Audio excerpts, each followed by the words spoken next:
Several myths and facts about menopause. The first is that menopause doesn't start until your 50s. The mean age of menopause is 52, but anything after the age of 45 is considered normal, and about 95% of us have been through menopause by age 55 or 56. There's a good 8% of women that go through before the age of 45, though, and about 1 to 2% of those go through menopause before the age of 40. So there's a fair number of women who are in menopause who are much younger than age 50. Now, menopause is defined as no period for 1 year, so you don't actually know you're in menopause until you've gone a full year without a period. Before that, you're said to be in perimenopause, that time leading up to menopause. And that time frame can last a long time, up to 6 to 10 years. And during that time, you can have the same symptoms that you experience in menopause. So hot flashes and night sweats and trouble sleeping and achy joints and vaginal dryness, all of those things can start happening even before you experience your last menstrual period. Myth number 2 is that this is going to be your mother's menopause. Well, guess what? This is probably not going to be your mother's menopause for a number of reasons. So whatever your mother experienced in terms of menopause isn't necessarily what you can expect. And in fact, it probably won't. You will have your own set of experiences in history that will play into your timing of menopause onset. So for example, if you have a health condition or if you are a smoker, you might go through a little bit earlier. Or if you've had a hysterectomy or had one of your ovaries removed, you might go through menopause a little earlier than that mean age of 52 years. There's also some factors that are associated with going through a little bit later, including having more than one child. So having pregnancies up to 3 pregnancies might delay menopause by a little bit, not by a lot. Also, being overweight or obese can tend to extend your reproductive lifespan a bit. So there are a lot of factors about you in particular that make this your own experience. You might also have no symptoms. There are about 20 or 25% of women that really go through with few symptoms at all. I know when I was writing this book, my mother asked me, "Why are you writing a menopause book?"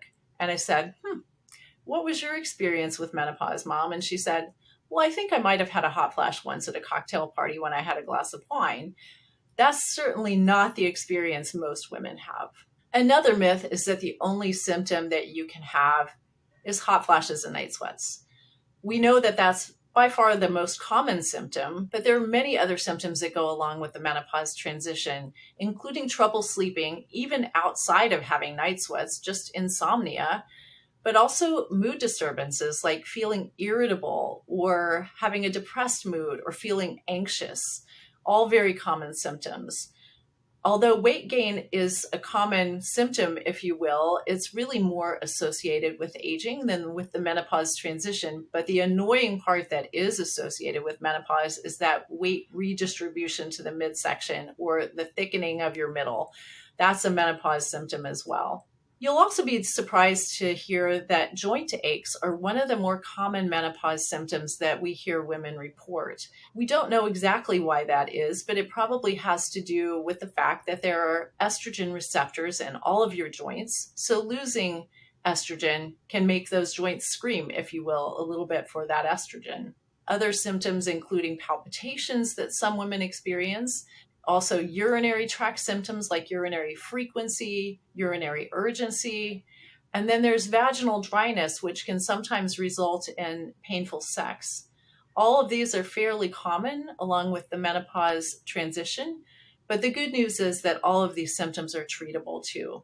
So your treatment regimen may differ from someone else's depending on what symptoms are bothering you the most. In other words, we really work on individualizing therapy now. Another common myth in menopause is that your sex life ends when you hit menopause. Fortunately, I'm here to tell you that is not true. Even a recent study came out and reaffirmed that the majority of women who go through menopause are still interested in sexual activity. That will be important information for your partners as well. Now, there can be some challenges. There can be some changes in sexual desire as women go through menopause. But the good news is that for those women who've had a healthy sex life before menopause, the majority continue to have a healthy sex life after menopause. Women can develop vaginal dryness and difficulty with sexual activity because of pain, but that's also a very manageable symptom. And there are many treatments available, both over the counter and prescription therapies, that can help manage that bothersome symptom for women. So the good news is that your sex life should be as good or even better after menopause than it was before menopause. And the last myth is it's all over after menopause, or it's all downhill from here. That is a myth. And there are so many reasons why many women thrive after menopause. It can be a freeing time. Often women learn to find more balance after menopause and actually learn how to say no gracefully so that you don't feel obligated to take on everything. It's also a time to really reflect on what you're doing in your life, and are you filling your bucket with the big rocks, as we have heard people say before? So in other words, are you putting the important things first? And if you're not, it's a time to take stock and make sure that you sort of reassess. Are you happy at work? Are you happy in your relationships? Are you doing the things that you want to do? Are you traveling like you always wanted to do? Have you read that book that you've been meaning to read forever? Have you picked up a new language that you always wanted to do, or play a new instrument? So this is really a time to reflect and make sure that you're on track and doing the things that you enjoy and the things that you want to do. Similarly, it's important to really take stock of your health going forward. We know that the menopause transition is a time where women experience an increased risk of heart disease, the number one killer of women. So really understanding your heart disease risk going forward is critical.